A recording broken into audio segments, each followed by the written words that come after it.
আপনি রাইডার তো? আপনার কোন অ্যাঙ্গেল থেকে মনে হচ্ছে আমি রাইডার? সরি মিস্টেক করছি মনে হয়। হ্যাঁ ভাই কই আপনি বলেন তো আমাকে।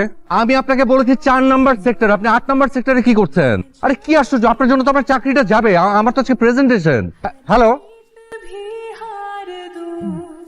আমার চাকরি শেষ আজকে, আমার চাকরি শেষ। আপনার অফিস কোথায়? মহাখালী। চল আপনাকে নামাই দিই। আপনি শিওর? আপনার কি চাকরি বাঁচাতে হবে তো, তাই না? হ্যাঁ অবশ্যই। বসছেন? হ্যাঁ বলছি। এটা এটা এটা এই, অভদ্র। Thank you so much. আমার আসলে একটা প্রেজেন্টেশন তো, আমার দেরি হয়ে যাচ্ছে তো। অসংখ্য ধন্যবাদ, থ্যাংক ইউ। না, ভদ্র। রিতুল, মর্নিং শোনার আগে যে কেন আসতে পারি না। স্যার। আসসালামু আলাইকুম স্যার। সালাম স্যার। আরে এটা কে? এটা ধ্রুব না? Yes sir. স্যার আচ্ছা ধ্রুব, আজকে তুমি কিসে করে অফিসে এসেছো? লেট মি গেস, বুলেট ট্রেনে করে অফিসে এসেছো তাই না? Sorry sir. হরি বলছো কেন? আজকে তুমি একদম অন টাইম অফিসে এসেছো। ইনশাআল্লাহ স্যার, সামনে আর দেরি করে আসবো না স্যার, অন টাইম আসবো স্যার। এটা তুমি কেন বলছো? তোমার ইচ্ছে হলেই তুমি লেট করে আসবা।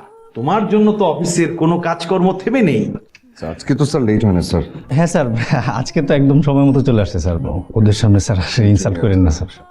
বন্ধুর জন্য বন্ধুর কি টান, এই টানটা যদি কোম্পানির জন্য থাকতো আফসোস। যাই হোক, বলো তো ধ্রুব, এটা কি? কি স্যার? এটা হচ্ছে তোমার টার্মিনেশন লেটার।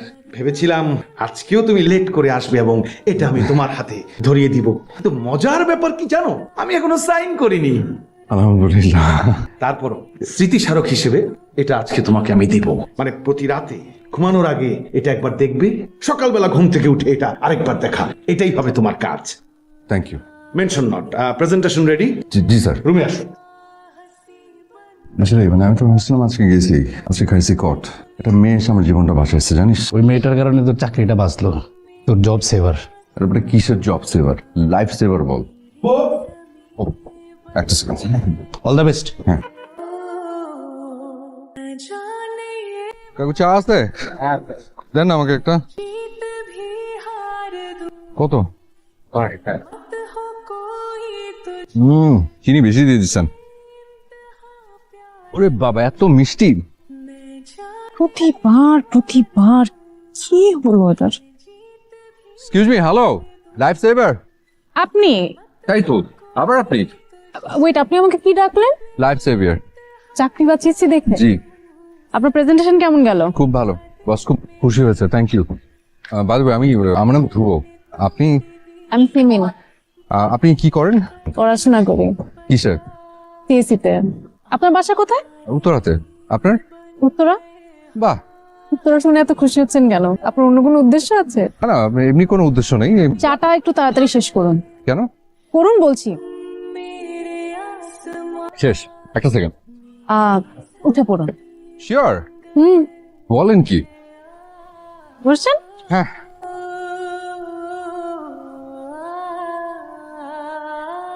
এখানে এখানে এখানে রেখে দেন। আমার বাসায় এটাই। Thank you so much for everything. আসি। শুধু শুকনো মুখে থ্যাঙ্কস বললে হবে? তাহলে আসুন না বাসায়, চা খেয়ে যান। আমি চা খাই না। আচ্ছা তাহলে রাতে আমাদের সাথে ভাত খেয়ে যান। আমি তো রাতে ভাতও খাই না। আপনি খানটা কি? রুটি খাই রাতে। আচ্ছা ঠিক আছে, মাকে বলছি রুটি বানিয়ে দেবে। মজা করছিলাম, জোক। বুঝতে পারছি। আমি যাই, আমার দেরি হয়ে যাচ্ছে। হ্যাঁ, তার মধ্যে ঝিপঝিপ বৃষ্টি হচ্ছে, আপনি সাবধানে যাবেন। Thank you. মা একটু চা বানাও তো, চা খাবো। চিনি এনেছিস? যা, একদম ভুলে গেছি। ভুলে যাওয়ারই কথা। আর আমার মনে হয় এখন তোর চায়ে চিনি না লাগলেও হবে। কেন? ওই যে দেখলাম চিনির মতো মিষ্টি একটা মেয়ের সাথে কথা বলছিলি। তুমি কি মনে করছো ওই মেয়ের সাথে আমার প্রেম? তো মা, মেয়েটার নামও আমি জানি না, মেয়েটা আমাকে নামিয়ে দিয়ে গেল। সারা জীবন আমি জানতাম ছেলেরা মেয়েদেরকে লিফট দেয়, এখন মেয়েরাও ছেলেদের লিফট দেয়। যেটা ঘটেছে সেটাই তোমাকে বললাম। আর ওটা তুই ভাবছিস যে আমি বিশ্বাস করব? এবার একটু দয়া করে চা দাও। হ্যাঁ তিনজে যা। আপনি আবার? তাই তো দেখছি, কিন্তু আপনি আপনার দ্বিচক্র যান ছেড়ে ত্রিচক্র জানে কারণ আপনি একটা কুফা, তাই। কেন? আমি আবার কি করলাম? আপনাকে বাসায় নামিয়ে আমি যাওয়ার সময় বৃষ্টিতে গেল, আমার প্লাগটা নষ্ট হয়ে। আরে আই এম সো সরি, আমার জন্য আপনার এরকম একটা ভোগান্তি হলো। বৃষ্টিকে আপনি নামিয়েছেন? তা না, ঠিক আছে যান তাহলে, আজ আর আপনার ভোগান্তি না বাড়াই। কোথায় যাচ্ছেন? অফিস, আর কোথায়? চলুন আপনাকে নামিয়ে দিয়ে আসি। না না, আপনি আমাকে কুফা বলেছেন, আবার কোন না কোন ঝামেলায় পড়বেন, দরকার নেই। সিএনজি ভাড়াটা আপনি দিয়েন, তাহলে কুপা কেটে যাবে।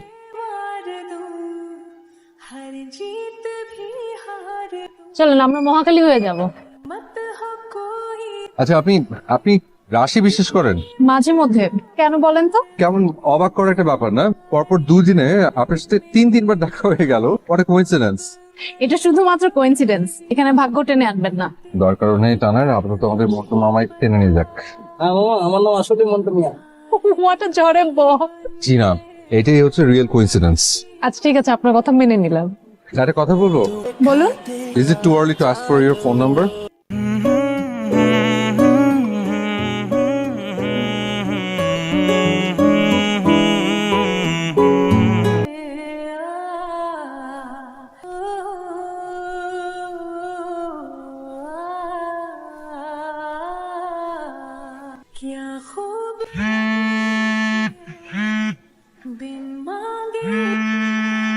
হ্যালো, বেরোচ্ছ?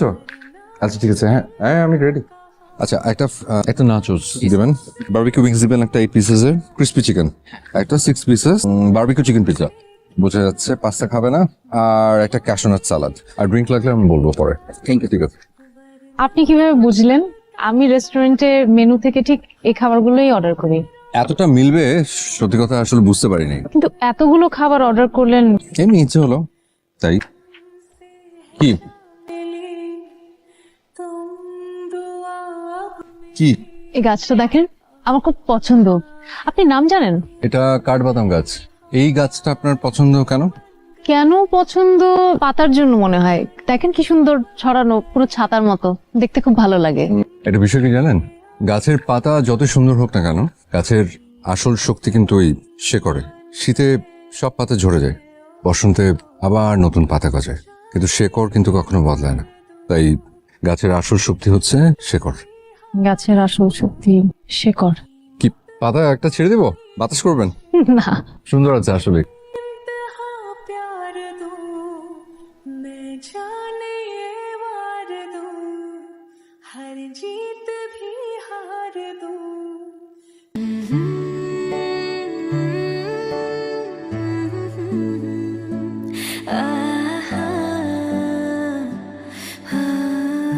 হয়ে গেছে ভাজা? গরম গরম খা। নাইস। বৃষ্টি হচ্ছে, এই ওয়েদারে ভাজা পোড়া এর থেকে বেস্ট কি হতে পারে বলো? তুমি নাও। হ্যাঁ, কি হচ্ছে মা? কি হবে? চিকন হাসি হাসছো কেন? মেয়েটা কিন্তু অনেক সুন্দর, বুঝলি? কোন মেয়ে? ওই মেয়েটা তোদের দুজনকে বেশ মানাবে কিনা। ওর নাম সিমিন। তুই না আমাকে বললি তুই ওর নাম জানিস না? এখন জানি। আমি ঠিকই জানতাম। কি জানতে? এই যে যা ঘটছে এখন বুঝলি তো? তোমার সমস্যাটা কি? কিসের সমস্যা স্যার? তুমি এই ধরনের আচার আচরণ কেন করছো অফিসে? কি করেছে স্যার? আমি বলেছিলাম 3 জন ক্লায়েন্ট তুমি হ্যান্ডেল করবে, সেখানে 7 জন ক্লায়েন্ট তুমি হ্যান্ডেল করেছো। কারণটা কি? Sorry sir. এইটা কি? কি স্যার? এটা তোমার প্রমোশন লেটার। স্যার গত কিছুদিন তুমি এত ভালো পারফরমেন্স দেখিয়েছো, আমি অনেক খুশি হয়েছি ধ্রুব। তোমার প্রমোশন না দিয়ে আমি আর পারলাম না। Hello, hello. একটা গুড নিউজ আছে, আমার প্রমোশন হয়েছে। সত্যি? সত্যি? সত্যি। তাহলে তো তোমার আমাকে ট্রিট দিতে হবে। এনি টাইম, তুমি যখন বলবে। আজকে না, কালকে তো দেখা হচ্ছে। কালকে? আচ্ছা ঠিক আছে। সিমিন, আমি আমি পরে কথা বলছি, আমার মা ডাকছে আমাকে। শোনো। কি বলো? আই বলো না। I I am thankful to you. রাখি। কাল দেখা হচ্ছে। সিমিন, আসছি। আচ্ছা, এই হচ্ছে ম্যাজিক। কিসের ম্যাজিক? Magic of love. কে? ওই যে মেয়েটা। কোন মেয়ে? আর আমার লাইফ সেভিয়ার। ও আচ্ছা, লাইফ সেভিয়ারই প্রমোশন, আর লাইফ পার্টনার হলে যে কি হবে। সিমিন, আজকে কয়টা ক্লাস তোমার? 3টা ক্লাস। ফিরতে কয়টা বাজতে পারে? এই তো 4টায় ক্লাস শেষ, 5টা ইউজুয়ালি যেটা আমি ফিরি। কেন? হাসিব ফোন করেছিল, বলল 3 দিনের মধ্যেই দেশে ফিরছে। ও ওরা চাচ্ছে এবারই বিয়ের অনুষ্ঠানটা করে ফেলতে। ঠিক আছে। তাহলে ওদের জানিয়ে দিচ্ছি ব্যাপার।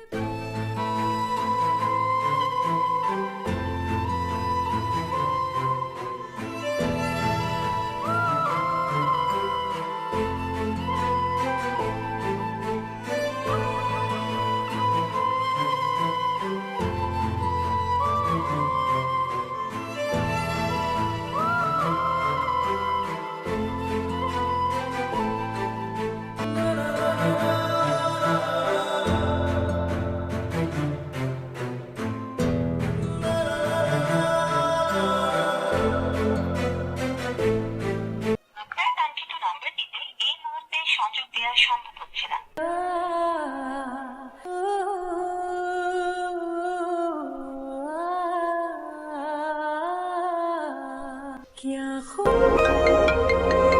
হ্যালো, আচ্ছা এসবের মানেটা কি? তুমি কোথায় ছিলে সারাদিন? তুমি জানো আমি কি পরিমাণ টেনশন করছি তোমাকে নিয়ে? কিছু হয়েছে? তুমি ঠিক আছো? তোমার ফোন বন্ধ ছিল কেন? আজকে আসোনি কেন? একটাবার তো এটা মনে করবে যে কেউ একজন অপেক্ষা করে আছে। কথা বলছো না কেন সিমিন? ধ্রুব, কালকে একটু আমার সাথে দেখা করতে পারবা? তুমি ঠিক আছো? ফোন অফ করে রেখেছিলে কেন? সিমিন কি হয়েছে? Anything wrong? আমার তোমাকে কিছু কথা বলার ছিল। ইনফ্যাক্ট কথাগুলো তোমাকে আসলে আমার আরো আগে বলা উচিত ছিল। কি কথা? ধ্রুব, আমি না অতি সাধারণ একটা মেয়ে। আমার জীবনে তেমন অসাধারণ কোনো ঘটনায় কখনো ঘটেনি। আমার জীবনের সবচেয়ে অসাধারণ ঘটনা ছিল তোমার সাথে দেখা। কিভাবে যেন তোমার সাথে হঠাৎ করে আমার দেখা হয়ে গেল, তারপর প্রকৃতির নিয়মেই হয়তো আমরা কাছাকাছি এলাম, বন্ধুত্ব হলো।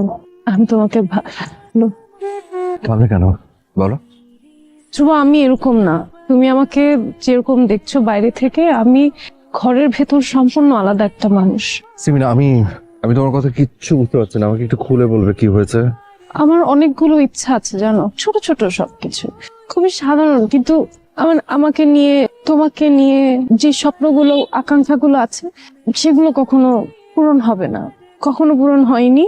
আসলে পূরণ কি হবে, আমি কখনো সেগুলো বলার সাহসী করতে পারবো না আসলে। সিমিন, আমি আসলে কিছু বুঝতে পারছি না। মানে শুভ, আমি খুব অন্যরকম ভাবে বড় হয়েছি। আমার মা আমাকে খুব রেস্ট্রিকশনের মধ্যে বড় করেছে। আমার নিজের কোনো ইচ্ছা, নিজের কোনো শখ কখনো ছিল না। আমার মা আমাকে যেভাবে বলেছে সেভাবে আমি চলেছি। আমার কাছে মনে হয়েছে নিজের ইচ্ছা বিসর্জন দিয়েও আমি পরিবারের কাছে একটা লক্ষ্মী মেয়ে হিসেবে থাকতে চাই। মা, আমি গেলাম, আসি। দাঁড়াও, তুমি আজকে এত দেরি করে ক্লাসে যাচ্ছ কেন? মা, আজকে তোমার লাঞ্চের পরে ক্লাস। আচ্ছা যাও। মা, আজকে একটু ফিরতে দেরি হবে, কারণ ভার্সিটির অ্যাসাইনমেন্টের কিছু কাজের জন্য ম্যাটেরিয়াল কিনতে হবে। তুমি মার্কেটে যাচ্ছ কার সাথে? ফারিয়া, তুমি চিনো? যে মেয়েটা বাসায় এসেছিল সে? ওর মা সহ। ঠিক আছে যাও। শোনো, ওর নাম্বারটা একটু দাও। মা প্লিজ, আমার জন্য একটু এম্বারেসিং হয় তুমি যখন দিতে বলেছি, দাও।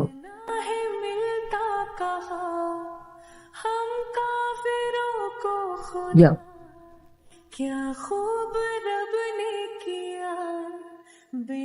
তোমার পরীক্ষা যেন কবে? এই যে আগামী মাসে 15 তারিখ থেকে। ও, কিছু বলবে? এই ছেলেটাকে একটু দেখো তো কেমন লাগে। ভালোই তো। কে? ও হচ্ছে হাসিব, তোমার বাবা যেখানে চাকরি করতেন সেখানকার এমডির ভাইয়ের ছেলে। পড়াশোনা করেছে ইউএসএ তে, ওইখানে একটা বড় বিজনেস করছে। খুব ভালো বংশ।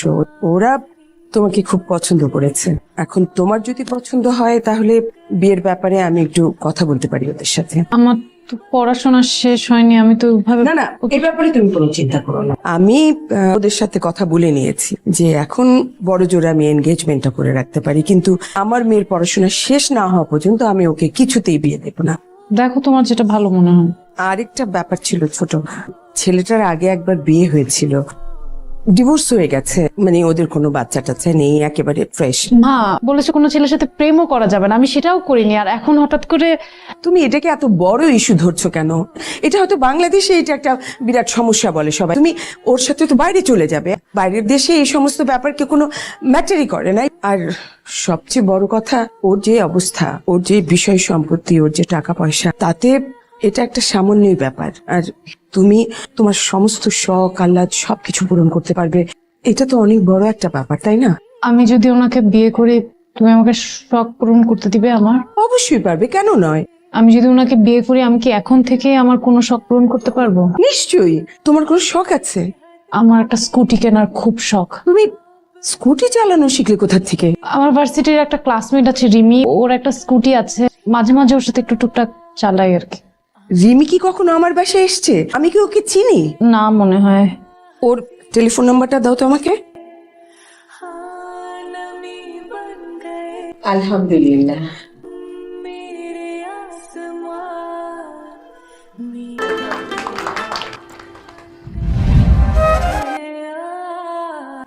এই কথাগুলো তোমাকে আমার অনেক আগে বলা উচিত ছিল।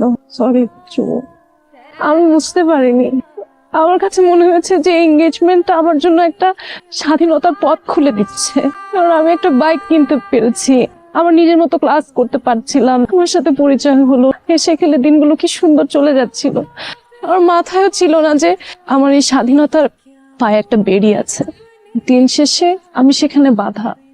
আমাকে তুমি ক্ষমা করে দিও, আর তোমার সাথে আর কোনো যোগাযোগ রাখতে পারবো না। বিয়ে কবে তোমাদের? Next week. তো সিমিন না, আমি প্লিজ আমাকে আমাকে বলো না তুমি কিছু, আমি শুনতে চাই না। আমি কিছু করতে পারবো না, আমাকে তুমি মাফ করে প্লিজ। ভালো থেকো।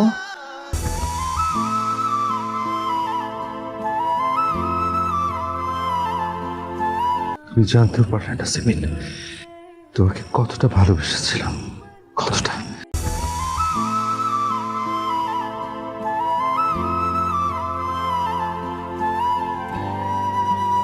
এক্সকিউজ মি, মেয়েটা ম্যাডামকে দিন। আমার আসলে তেমন খিদে নেই, আপনি অর্ডার করেন। আরে এতদিন হয়ে গেল এখনো আপনি থেকে তুমিতে আসতে পারলো না। আচ্ছা আমি তোমার পছন্দের খাবারগুলি অর্ডার করছি। ক্রিম অফ মাশরুম স্যুপ দুটো, এবং হ্যাঁ দুটো মালটা জুস এখনই দিয়ে যাবেন। সিমিন তোমার জন্য। Thank you. আর দেখো, আচ্ছা ঠিক আছে আমি দেখাচ্ছি। খুব সুন্দর, থ্যাংক ইউ। আমি অনেকগুলো দোকান ঘুরে তোমার জন্য এটা পছন্দ করে গেছি। Anything wrong Simin? Everything is okay. আচ্ছা সিমিন, মা আলাপ করছিল আমার সাথে, আমরা এখানে বিয়ের অনুষ্ঠানটা ঘরোয়া ভাবে একটু ছোট করে করব, আর দুবাইতে অথবা সিডনিতে মেইন প্রোগ্রামটা করতে চাই। এখন তোমার কি মতামত বলো? আপনারা যা ভালো মনে করেন। আর আমাদের যেটা ইচ্ছা বললে হবে, তোমার একটা কনফার্মেশন লাগবে না? আমার মনে হয় কি আপনি মার সাথে কথা বললেই ভালো হয়। Simin are you really all right? তোমাকে একটু আপসেট দেখাচ্ছে তো তাই। মাথা ব্যথা করছে আর কিছু। তাই নাকি? তাহলে চলো আমরা হসপিটাল যাই। ঠিক আছে, আমি অসুবিধা নেই।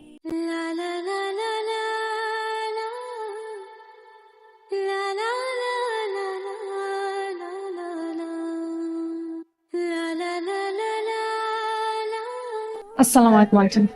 ওয়ালাইকুম আসসালাম। এসো ভেতরে এসো। আন্টি আমি ধ্রুবর ফ্রেন্ড। আমি জানি ধ্রুব তোমার কথা আমাকে বলেছে। আসলে হয়েছে কি, কয়দিন ধরে ওকে ফোনে পাচ্ছি না, অফিসেও নেই, ভাবলাম বাসায় এসে একটু খোঁজ করে যাই আর কি। বাসায় নেই, আজকাল কি জানি হয়েছে, সকালবেলা অফিসে চলে যায়, তাড়াতাড়ি অফিসে গিয়ে বের হয়ে যায়, তারপর যে কোথায় যায়, ফিরে একদম রাতে। আমাকে তেমন কিছু বলে না, চুপচাপই থাকে। তোমাদের মধ্যে কি কোনো ঝগড়া হচ্ছে? না আন্টি, আমি উঠি তাহলে aunty. It's alright. Excuse me sir, আপনার একটা চিঠি আসছিল। আমার? Thank you. ওয়েলকাম।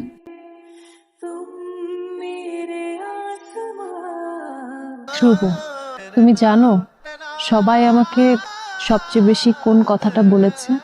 আমি একটা লক্ষ্মী মেয়ে।